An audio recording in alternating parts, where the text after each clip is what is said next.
Battle against COVID-19 has led to numerous lockdowns, forcing many non-essential shops to close.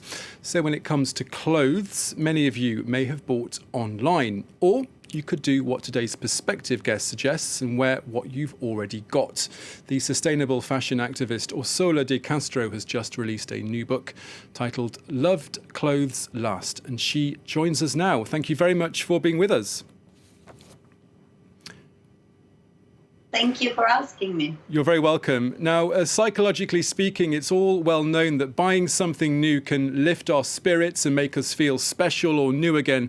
So talk us through what is so very wrong, in your opinion, in buying new clothes. I don't think there's anything wrong in buying new clothes, but there is something very wrong in buying new clothes excessively, which is what we've been doing for decades and decades. And above all, buying clothes that we don't love enough, that we don't deem are worthy of being mended and repaired. And this is really speeding up the whole fashion supply chain and the system. So in my book, I try and, discover new ways of appreciate the clothes that we've already got. After all, if you take an old jumper and do some beautiful darning and embroidery, not only will it feel brand new, but it will have potentially stopped you from buying another one in the meantime. Now, if we have to buy new, what kind of things should we be buying? Well, I'm not really too prescriptive here, in the sense that I try and explain that everyone knows that we're in the midst of an environmental crisis and that all industries need to respond to big changes that we all have to do. And in my opinion, the fashion industry, affecting 100% of the population, has a huge opportunity to lead. And that would be if brands were to actually take their full responsibilities and make the products that we're buying now sustainable. Pretty much 95% of what we're buying now is unsustainable. So it's very difficult to say, find sustainable brands, because they're, few and far between and often a little bit more expensive. So the answer really is buy with knowledge. The time you take, for instance, to look for the perfect fit of a pair of trousers. Think of a fit that's not for size, but for principles. How much are these workers being paid when they make these trousers? What is the dye that they're dyed with? Is it full of toxicants, or on the other hand, is it more gentle to people and planet? So we need to create a new criteria when we shop, one that not only is better for our health, but for the health of our community. And in order to do that, we need to start asking very different questions to the industry and to ourselves before we buy anything at all. Now, personally speaking, I try and buy little and rarely but well, and I'd love to reuse and rewear, but there are little enemies who love and munch on some of my knitwear. What can be done to stop moths from eating what could be reworn?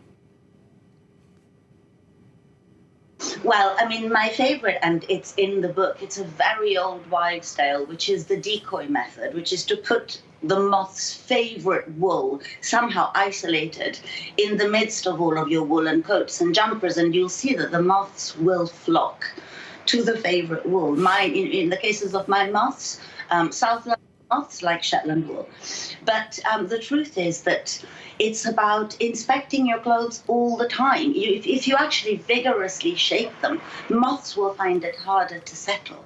But the point is that, if you inspect your clothes rather than just pick up and throw in the machine, if you actually analyze what's happening to them, analyze their wear and tear, you can then predict what will happen and be at hand to mend it. Not everyone can mend clothes, so it is just as important to ensure that we speak our voice. In my opinion, when it comes to cheap clothing, it should be mended right within the stores where it is being sold. I am imploring fast fashion brands to really ensure that mending is available to everyone, so that we can defy these moths once and for all. I want to go back to one of the messages in your book. If we all stop buying new clothes and repair and reuse the ones that we already have, that's going to have surely a massive impact on the fashion industry and the millions of people that are employed in that industry now. Never in my book do I say that we shouldn't be buying clothes. Never, ever, and never I would, because I love clothes. But if you look at the life of a garment worker, the majority of them are paid by the piece and not by the hour. They are working in an industry that has been designed to keep them invisible while exploiting them. So if we were to demand not more but better, if every 17-year-old started mending their skirts or asking somebody to mend them for them, we would be speaking very clearly. We want a product that is better made and that affords better lives to the people who make them. And this is the fundamental principle. To actually slow down our system is not just better for us, for the planet, but it would somehow incite an overall better supply chain, not just for the people who make our clothes, with the environment that we all share. So this is not about removing those jobs. It's about improving those jobs.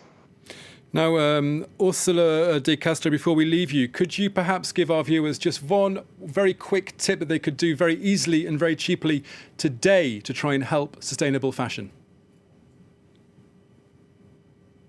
Go inside your wardrobe and check your clothes and just analyze them. Which ones are you wearing? Which ones could you pass on to somebody else? Which ones need mending and repairing? Which ones could you hide from sight for 5 years? Put them in a bag, forget all about them, and then rediscover them, and they will be brand new. If you interact with the clothes that you've got, rather than just pick them up and wear them mechanically, you will find all of their stories and all of your stories woven right in them. So make use of those stories. Orsola De Castro, the author of the new book titled Loved Clothes Last. Thank you so much for being with us here on France 24. Thank you very much. Thank you for inviting me. You're very welcome.